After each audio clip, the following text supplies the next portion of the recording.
ছলাৎ ছল ছলাৎ ছল ছলাৎ ছল। ঘাটের কাছে গল্প বলে নদীর জল। নদীর স্রোতের মতো গল্পের ধারা নেমে আসবে শ্রোতাদের কানে পেখমের এবারের অনুষ্ঠানে। নমস্কার। পৃথিবী একটা ভয়ঙ্কর অসুখে ভুগছে। এক মারণ ভাইরাসের দাপটে আমরা গৃহবন্দী হয়ে রয়েছি অনেক দিন, আর তার ফলে একটা মানসিক অবসাদের শিকার হয়ে পড়ছি।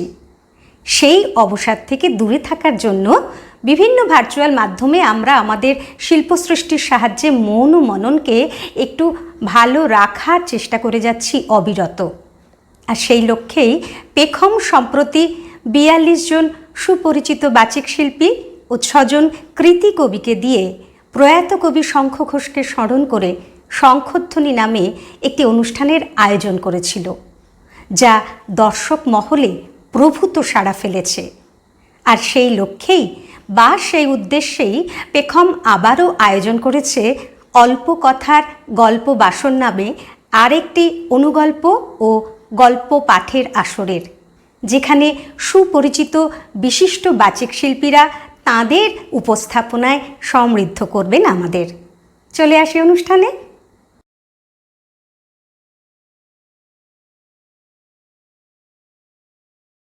আজ ৭ম পর্ব। এই পর্বের শুরুতেই আমরা শুনব সুপরিচিত বিশিষ্ট বাচিক শিল্পী সুমিত অধিকারীর কণ্ঠে বনফুলের লেখা তাজমহল গল্পটি।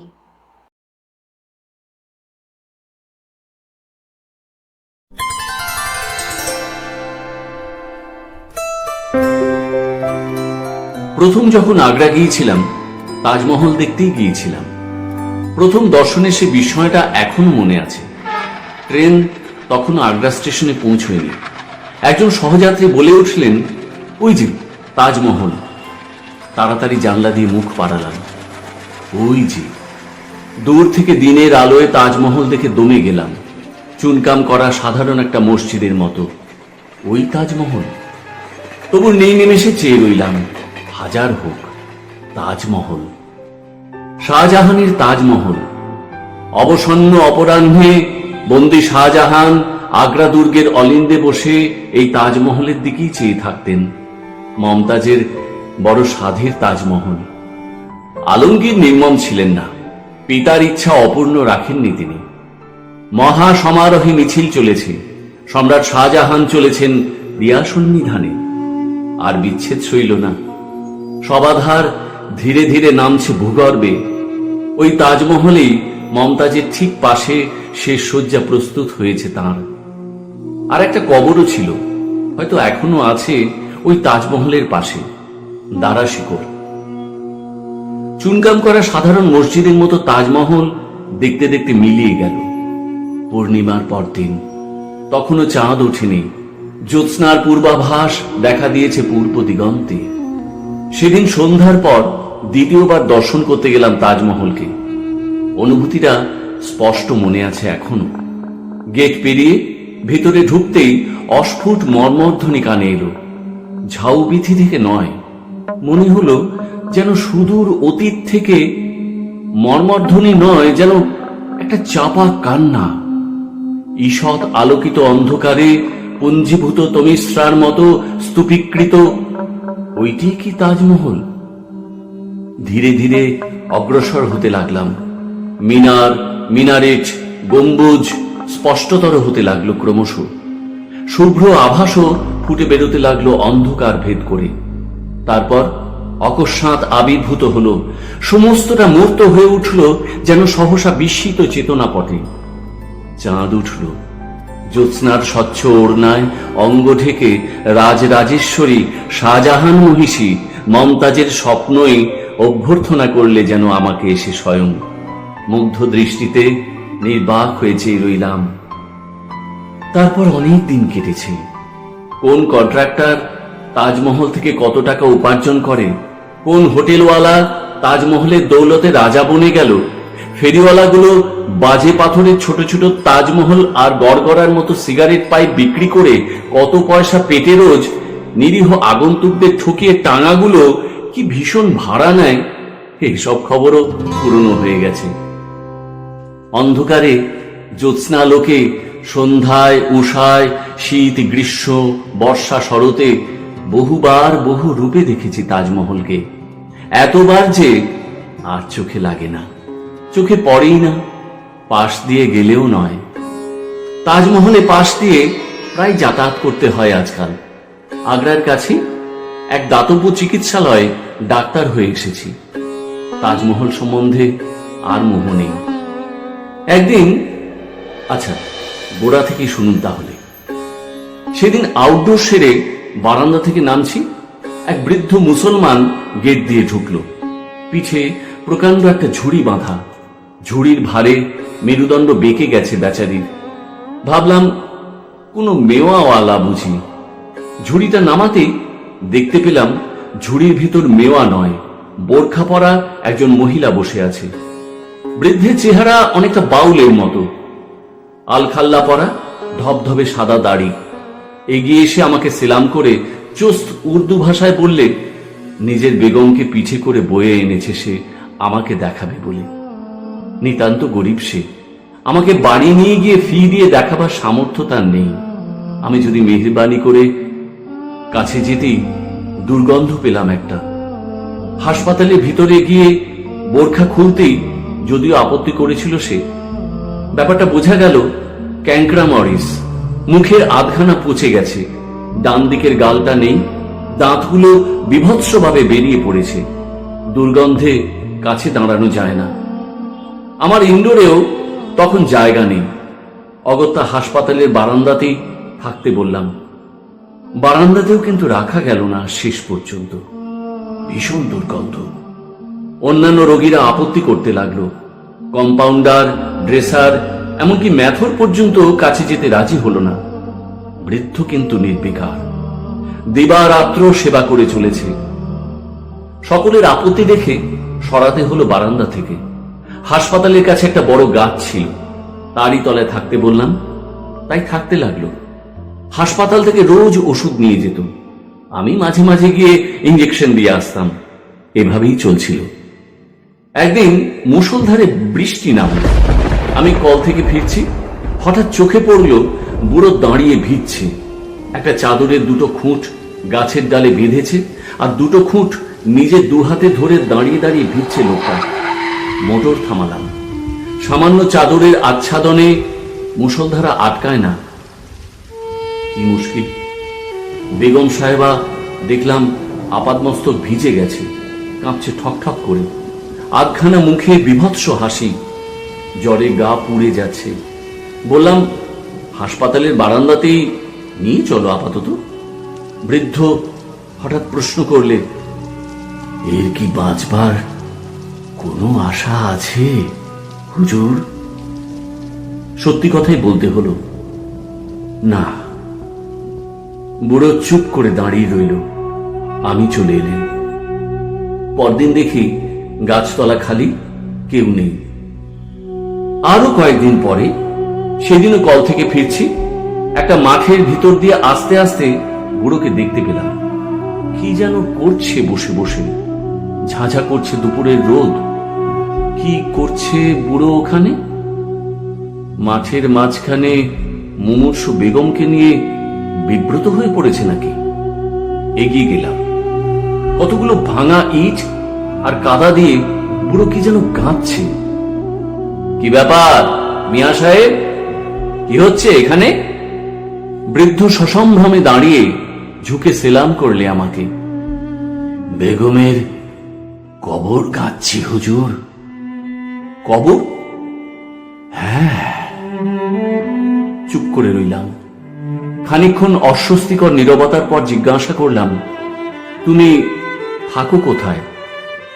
আগ্রার আশেপাশে ভিক্ষে করে বেড়াই হুজুর। দেখিনি কখনো তোমায়, তো তাই জিজ্ঞেস করছি। কি নাম তোমার? ফকির শাহজাহান। নির্বাক হয়ে দাঁড়িয়ে রইলাম।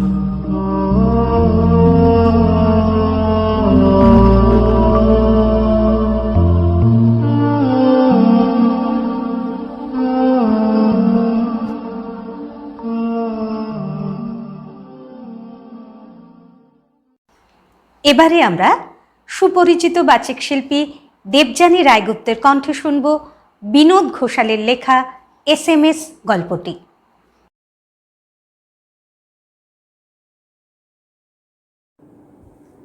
নমস্কার, আমি দেবযানী রায়গুপ্ত।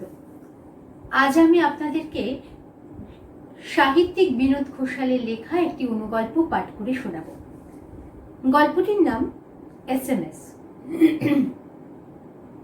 এই গল্পটি দুটি মোবাইল ফোনের SMS এর কথোপকথনকে কেন্দ্র করে লেখা। সুপ্রভাত। Same to you, but sorry, আপনার নাম্বারটা সেভ করা নেই বলে ঠিক চিনতে পারলাম না। কাইন্ডলি যদি আপনার নামটা মেসেজ করে দেন। সে কি, আমাকে চিনতে পারলেন না? আমি কিন্তু আপনাকে খুব ভালো করেই চিনি। সরি, পারলাম না। আপনি কে বলুন তো? গেস করুন। আপনিও আমাকে খুব ভালো করেই চেনেন। না, চিনি না। আপনি বোধহয় রং নাম্বারে উইশটা সেন্ড করেছেন। না, আমি রাইট নাম্বারই সেন্ড করেছি। আপনার নাম মল্লিকা রায়, ডাক নাম টুটু, তাই তো? Right, give more info. আর আপনি ম্যান অর ওম্যান? ম্যান। আরো তথ্য দিচ্ছি। আপনার বাবা বাংলার প্রফেসর, মা ব্যাংকে চাকরি করেন। Yeah, but still I couldn't recognize you. Please বলুন না। ঠিক আছে, আমি আপনাকে আরো অপশন দিচ্ছি। আচ্ছা, আপনার নাম্বার থেকে কল আসছিল, আমি কলটা কেটে দিলাম। সরি, আমার গলা না শুনে আমাকে চিনতে হবে। সরি, এবার কিন্তু আমি একটু বোরিং হচ্ছি। কেন হচ্ছেন? ধরে নিন না এটাও একটা গেম। যেভাবে আপনি ঘন্টার পর ঘন্টা কম্পিউটারে বোরিং গেমগুলো খেলেন কিংবা বন্ধুদের সঙ্গে চ্যাটিং করেন, বাট এরা আমার সবাই চেনা। বললাম যে আমিও আপনার খুব চেনা। শুধু অপশন থেকে ধরতে হবে, এটাই হলো game. Well, then give me more options.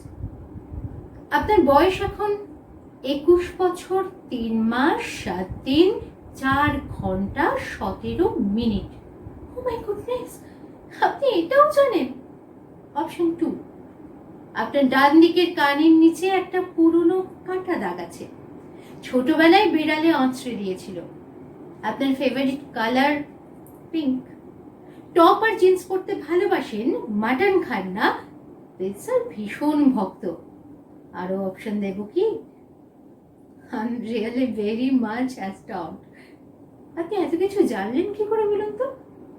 বললাম যে আমি আপনার খুবই চেনা। মেসেজ টাইপ করতে আমার আঙুল ব্যথা করছে। I'm getting tired.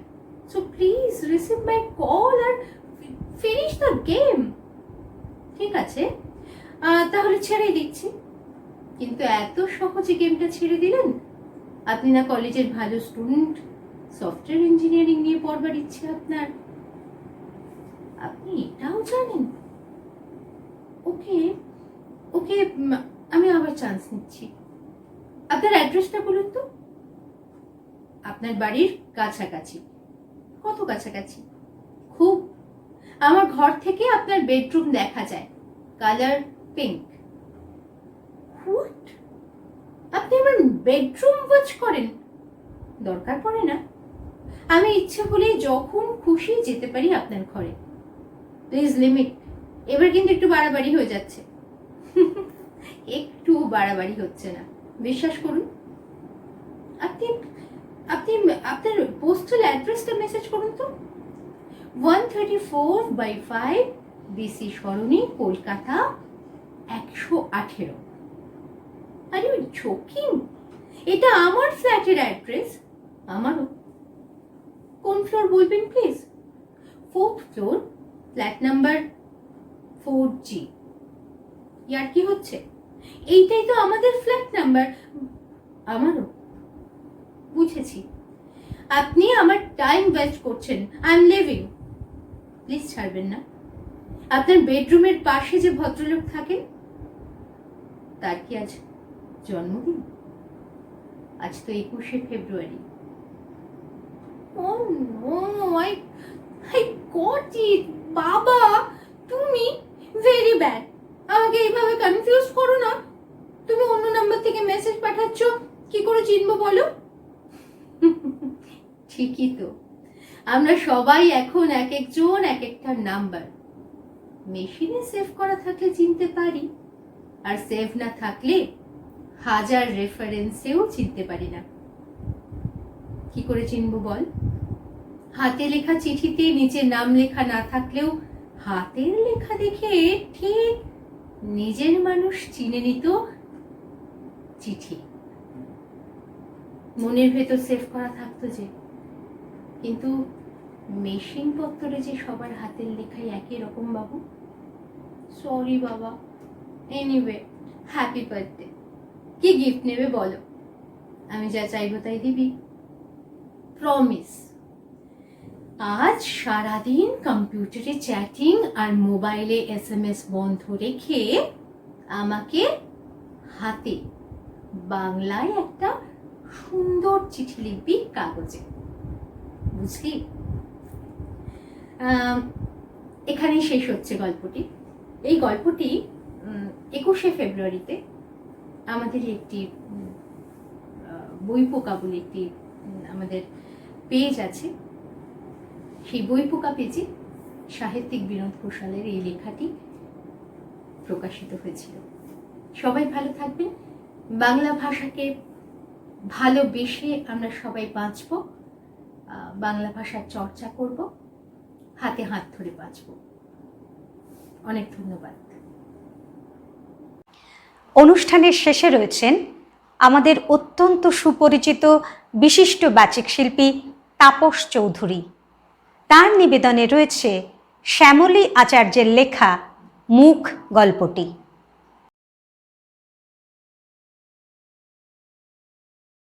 নমস্কার। পেখমের আয়োজনে গল্প পাঠের আসর।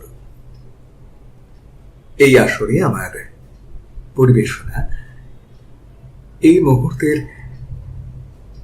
খুব উল্লেখযোগ্য গল্পকার শ্যামলী আচার্যের একটি লেখা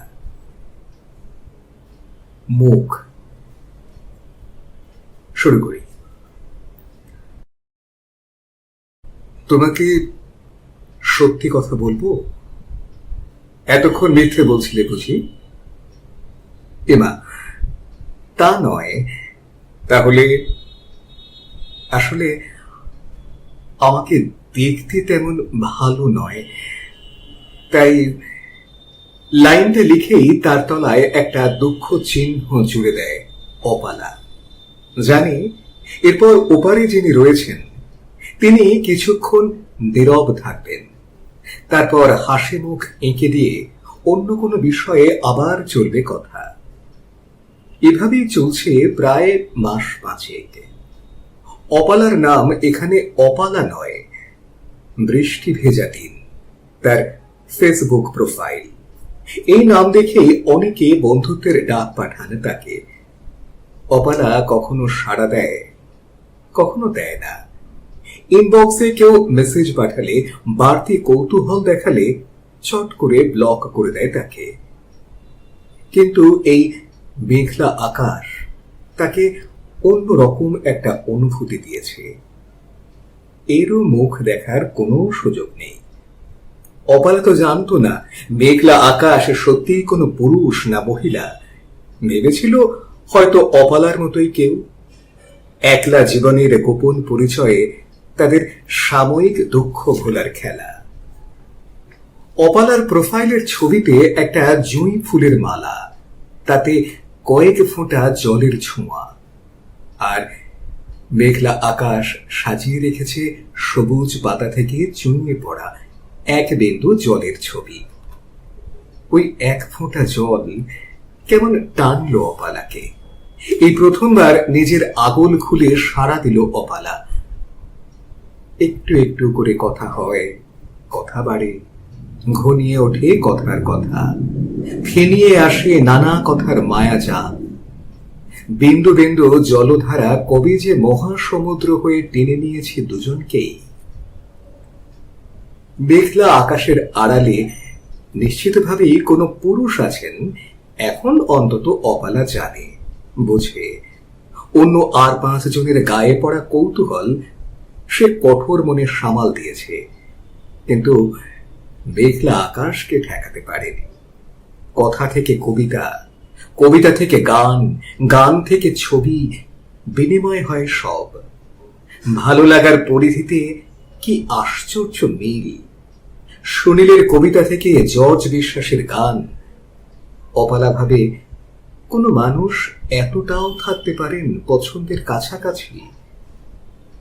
লোভ হয়, বড় লোভ।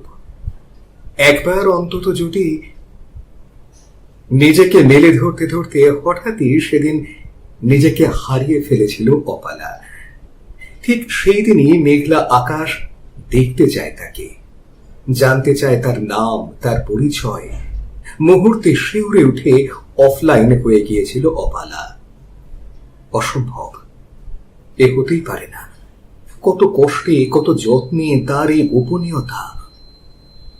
পরপর 2 দিন আর কম্পিউটারের সামনেই যায়নি অপালা।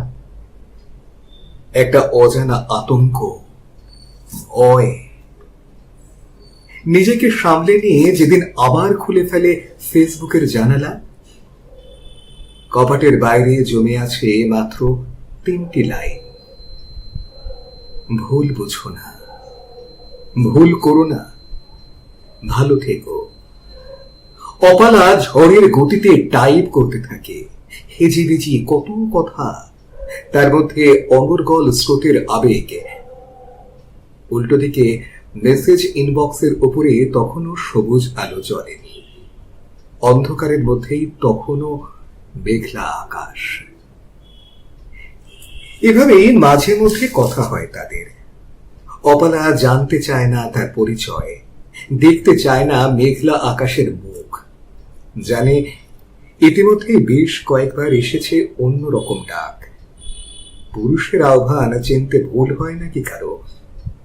কিন্তু এ তো সেই হামলে পড়া কামুক পুরুষ নয়, এ এক আশ্চর্য সংযমী ব্যতিক্রম।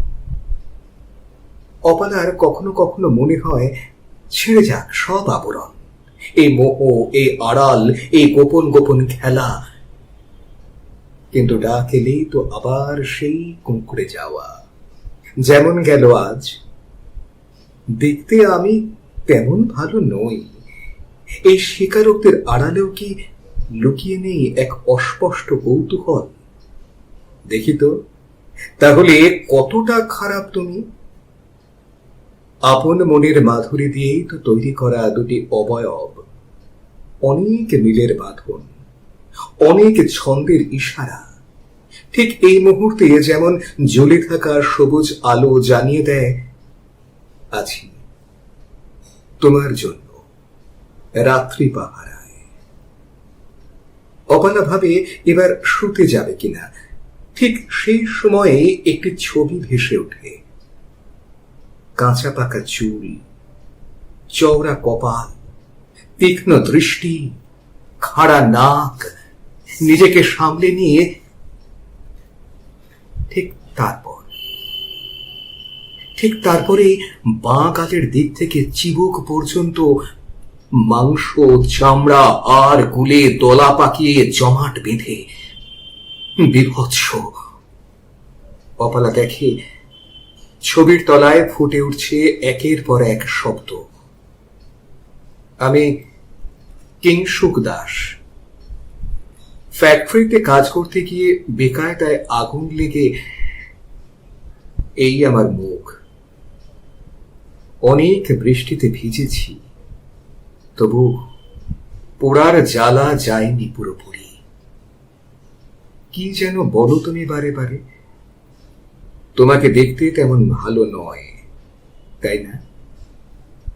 তুমি কি আমার থেকেও কুৎসিত? অপালার চোখ থেকে এক ফোঁটা জল যে গাল দিয়ে গড়িয়ে পড়ে, সেখানে এবড়ো খেবড়ো অসমান মাংসবিন্দু, অ্যাসিড আক্রান্ত অপালা তার ছবি খুঁজতে থাকে, নিজের মুখের ছবি, এখনকার ছবি। এক্ষুনি পাঠাতে হবে মেঘলা আকাশকে, কিংসুককে।